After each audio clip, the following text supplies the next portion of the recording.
Okay, buenos dias, amigos from the suburb of Detroit. In my home. I'll be back to the Lakeside area soon. But what I want to do is talk a little bit about a couple topics and shed some positive light on some things. First, I want to talk about expat Facebook groups. Now, I've never had any experience, never read anything from an expat Facebook group, nor have I did anything with an expat Facebook group. However, about 5 years ago when I first came to Mexico, it was suggested that I do get a hold of some expats through an expat Facebook group, and especially when I went to San Miguel de Allende, where there's a lot of expats. I never did, and I might have missed out on something really, really good. But I want to shed some positive light on expat Facebook groups, about them, from what I know, and people have said on this channel in interviews, because there's also many people don't know about expat Facebook groups. Now, there is a gentleman in the Lakeside area on social media. He is highly critical of expat Facebook groups, and it's been brought to my awareness. Now, I want to shed some positive light from what I know, and I'll start out with three examples, but with one. A gentleman, I did interviews with these people on this channel. There's a gentleman, he was in a Latin American country. He's from the U.S., retired, but before he went to Lakeside, he wanted to get a hold of an expat Facebook group to find out about volunteering. Once he gets there, he'll be set up to do some volunteer work. He did that. He got there, he found some volunteer work, or he had some set up right off the bat. That gentleman, as a result, has been consistently and regularly giving. He's been giving generously to the Mexican communities there in the Lakeside area. Now, this has been more than 4 years, and he's now a member of an organization there and doing the same thing. Another man I interviewed, he found now on Facebook rentals, he had found a good rental. He's happy with it, a great location where he wanted to be. But in addition to that, he went on expat Facebook groups. He went separately on expat Facebook groups, and he's communicated with some people or found out about leisure activities, and he found a lot of good leisure activities that made his stay. He was a snowbird who made his stay there, once again, rented from Facebook rentals. Then on a separate Facebook group, found leisure activities, and he met a lot of people, made his time there very enjoyable during his snowbird season. He goes back and forth quite a bit. Now, another lady, or a lady that did an interview, said she found a rental. Now, I couldn't remember if she did it through the Facebook rentals or an expat Facebook group, so maybe I got to review that video. But she's happy. She was happy. She made friends. She's not really an outgoing person, but through meeting expats, she developed some friendships with some people and found a rental. So there's a lot of positive things and positive results. I wanted to bring that to your attention, shed some positive light on that. And now I want to talk a little bit more, since we were talking, or I was anyway, mentioning rentals. There's a lot of really good rental agents in the Lakeside area, and many of them, or they work for realtors. The ones I know, they work for realtors. All the rental agents I know work for realtors. I don't know any other kind, but they're very good, they're very competent, they're very capable, and they have rentals. There are rentals available. Now, you can go to websites that list realtors in the Ajijic, Chapala area. Find them there. There's offices there. You can go. Also, when you get to the Lakeside area, there's a lot of them right in central Ajijic. They go even further out different directions. Like I know there's some in San Antonio. I know of at least one in Riberas del Pilar, and there's a couple in Chapala that I'm aware of. Also, there's probably some outside of Ajijic. Once again, there's quite a few in Ajijic and other towns too that I mentioned.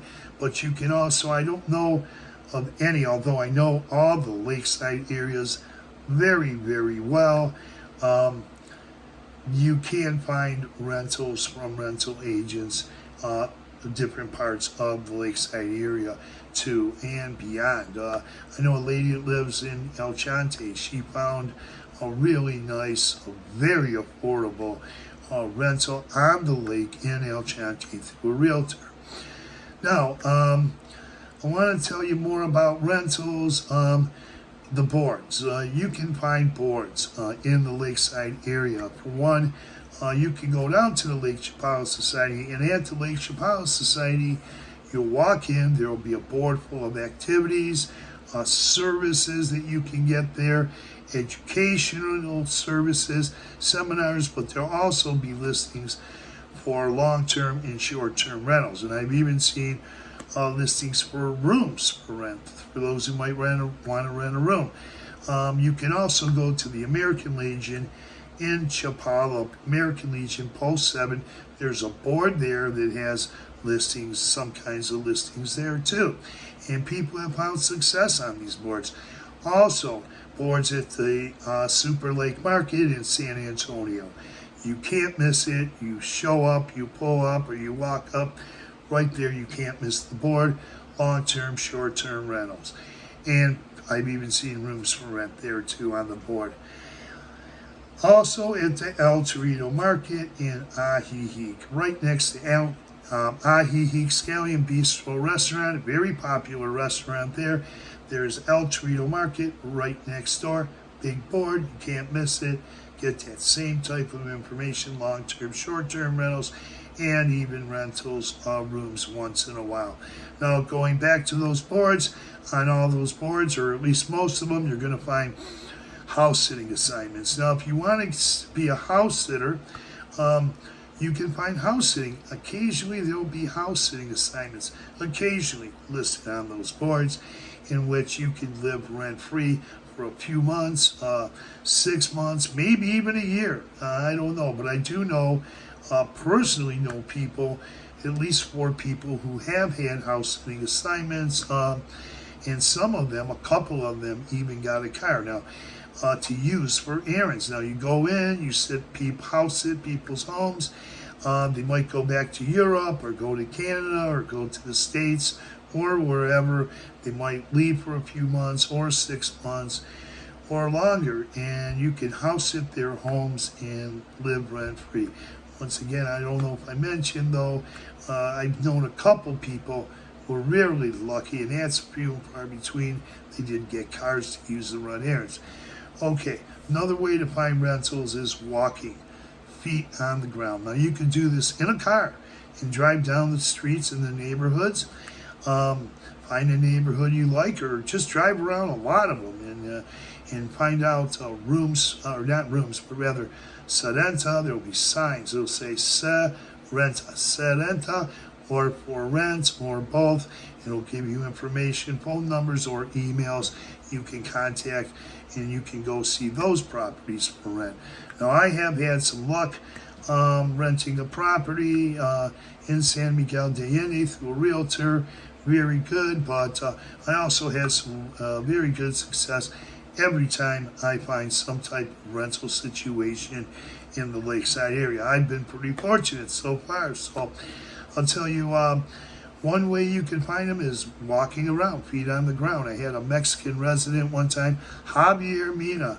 I was up there in that area in Central on the north side of the Carretera Highway looking for an apartment. I saw a construction guy, a Mexican resident. He took me 2 blocks really close to the Carretera Highway, really great location, and I got a short-term rental there. Now, when that time ran out, I went over to the Casa de Abuela Hotel.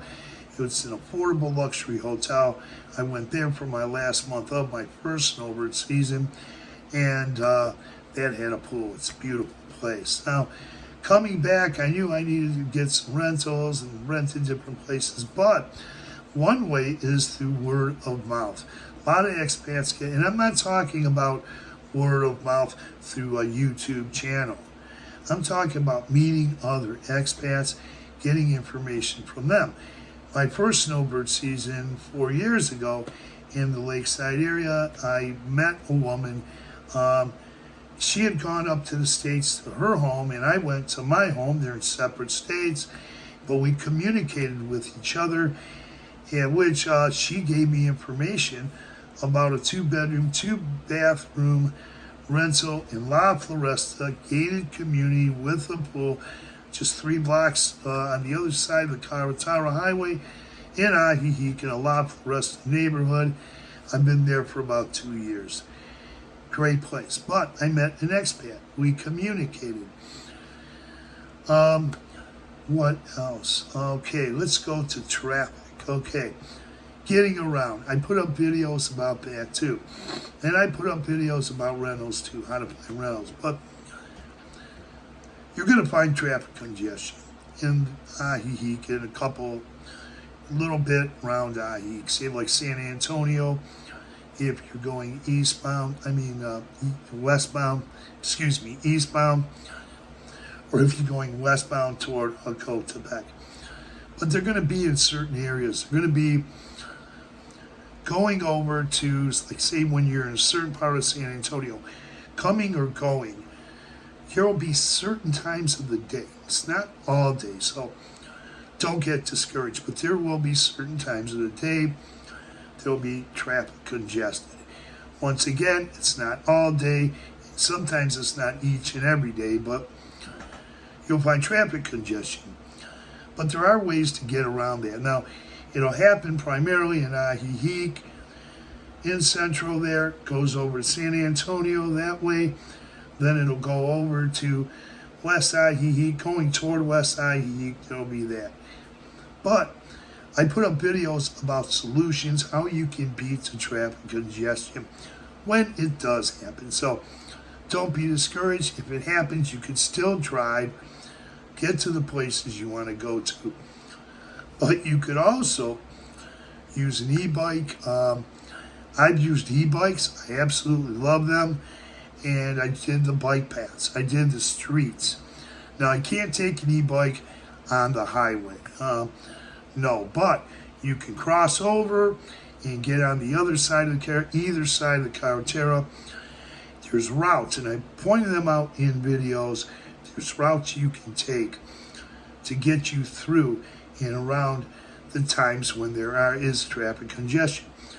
Another way I've also pointed out on maps too, and in a taxi. I went on a taxi ride in videos showing you guys how you can get from West Ajijic into the plaza. Beyond that, on the south side of the Caratara Highway in Ajijic, get all the way to San Antonio, up to Walmart, in a golf cart, or a taxi, or an e-bike, for that matter. You can get there around pretty quick. You can't take the golf carts on, drive it along the Caratara. No, you can't.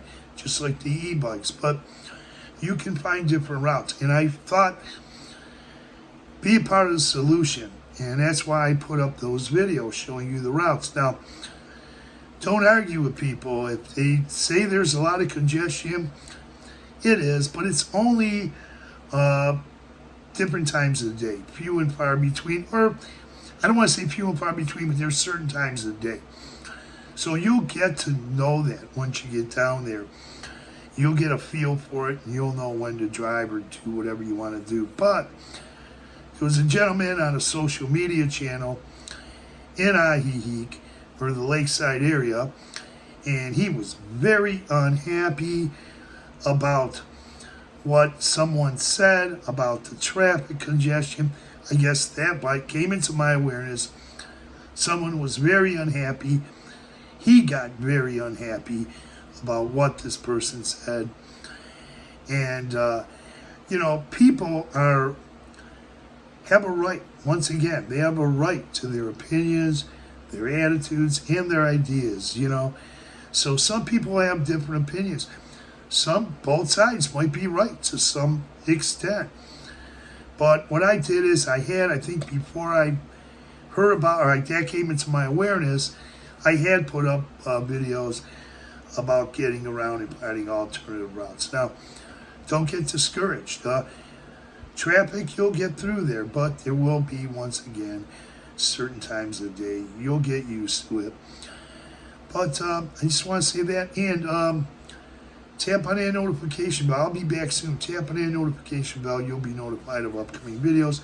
Thanks for viewing. Adios, amigos.